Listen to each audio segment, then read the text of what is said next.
Good morning बच्चों। आम institute की ऑनलाइन क्लास में मैं मोनिका जोशी आप सभी बच्चों का स्वागत करते हैं। कक्षा 10 के विद्यार्थियों के लिए जैसा कि हमारा जो तुलसीदास जी का टॉपिक है, अध्याय है जो चला आ रहा है, हमने उनके 5 जो पद हैं उनके बारे में तो चर्चा कर ली, उनका तो अध्ययन कर लिया। आज उसी क्रम में हम छठे अध्याय पर चल रहे हैं। छठा जो इनका पद है उनके बारे में पढ़ रहे हैं कि अंत में लक्ष्मण और परशुराम जी का जो संवाद है, लक्ष्मण और परशुराम जी के संवाद में लक्ष्मण और परशुराम के बीच में क्या वार्तालाप होती है उसके बारे में। कहूं लखन मुनिशील तुम्हारा, को नहीं जानत विदित संसारा।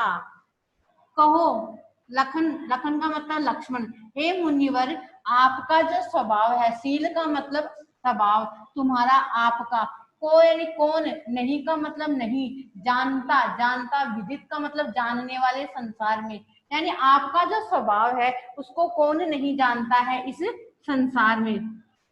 मात पितई उरनी भैनी के, गुरु ऋणु रहा सोचु बड़ जी के, कि आप माता और पिता के, ऋण का मतलब होता है ऋण से या कर्जे से, तो आप निर्वित हो चुके हैं और अब आप गुरु के ऋणु, ऋणु का मतलब ऋण से, आप अब गुरु का ऋण चुकाने के लिए सोच विचार कर रहे हैं।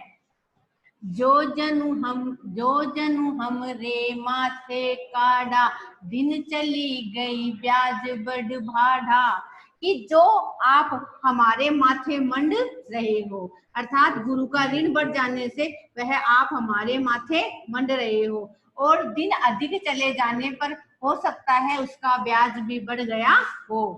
अब है आनी व्यवहारिया बोली, तुरंत देऊं मैं थैली खोली, तो आप जो है लेखा चोखा करने वाले को बुलाइए और तुरंत मैं अपनी थैली खोलकर आपके गुरु के ऋण को चुकाता हूँ। सुनि कटु वचन कुठार सुधारा, हाय हाय सब सभा पुकारा। सुनी, सुनकर कठोर वचनों को, परशुराम जी ने ऐसे कठोर वचनों को सुनने से अपने जो फरसा था उसको भली प्रकार से किया। ऐसा देखकर सभा जो थी, राजा जनक की सभा में सभी लोग हाय हाय करने लगे। भृगु परशु देख बहु मोही, विप्र विचारी बचो नृप दोही। भृग ऋषि अर्थात परशुराम जी जो हैं वो बार बार में उन्हें फरसा दिखा रहे हैं और वह ऐसा कहते हैं कि हमने ब्राह्मण समझकर आपको इतने दिनों तक छोड़ दिया, आप तो राजाओं के द्रोही हैं। मिले न कबुसु पटरन घाड़े, दिज देवता घरी के भाड़े, कि आपको कभी भी अच्छा योद्धा नहीं मिला है युद्ध कौशल में, आप देवता धरिए बाड़े, अर्थात आप घर में ही एक अच्छे योद्धा रहे होंगे। अनुचित कही सब लोग पुकारे, रघुपति सहन लखुन ने वारे। इस प्रकार से लक्ष्मण के वचनों को सुनकर सब लोगों ने कहा कि तुम अनुचित कह रहे हो, तो भगवान राम ने अपने इशारे से लखन जो था, लक्ष्मण जो था, उसे शांत करने का प्रयास किया।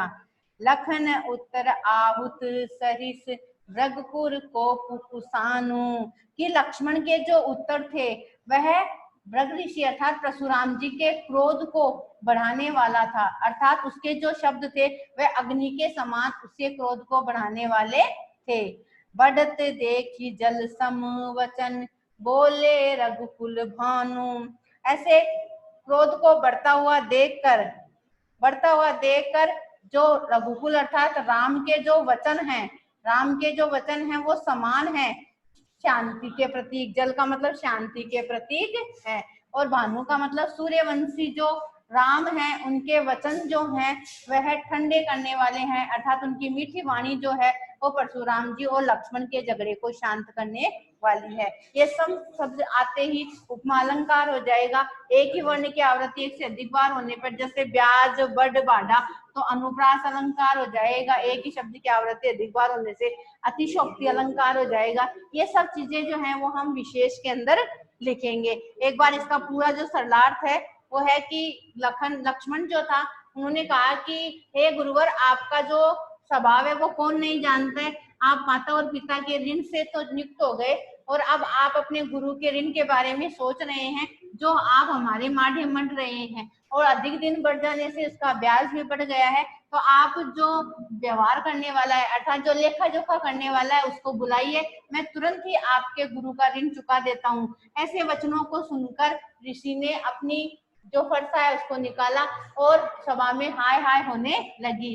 तो देखा कि आप तो राजाओं के द्रोही बने जा रहे हैं और आपको अच्छा एक योद्धा नहीं मिला है, आप तो घर में ही रहे हैं। ऐसा कहकर लोगों ने कहा कि तुम अनुचित कह रहे हो। तो राम ने अपने इशारे से लक्ष्मण को चुप कर दिया।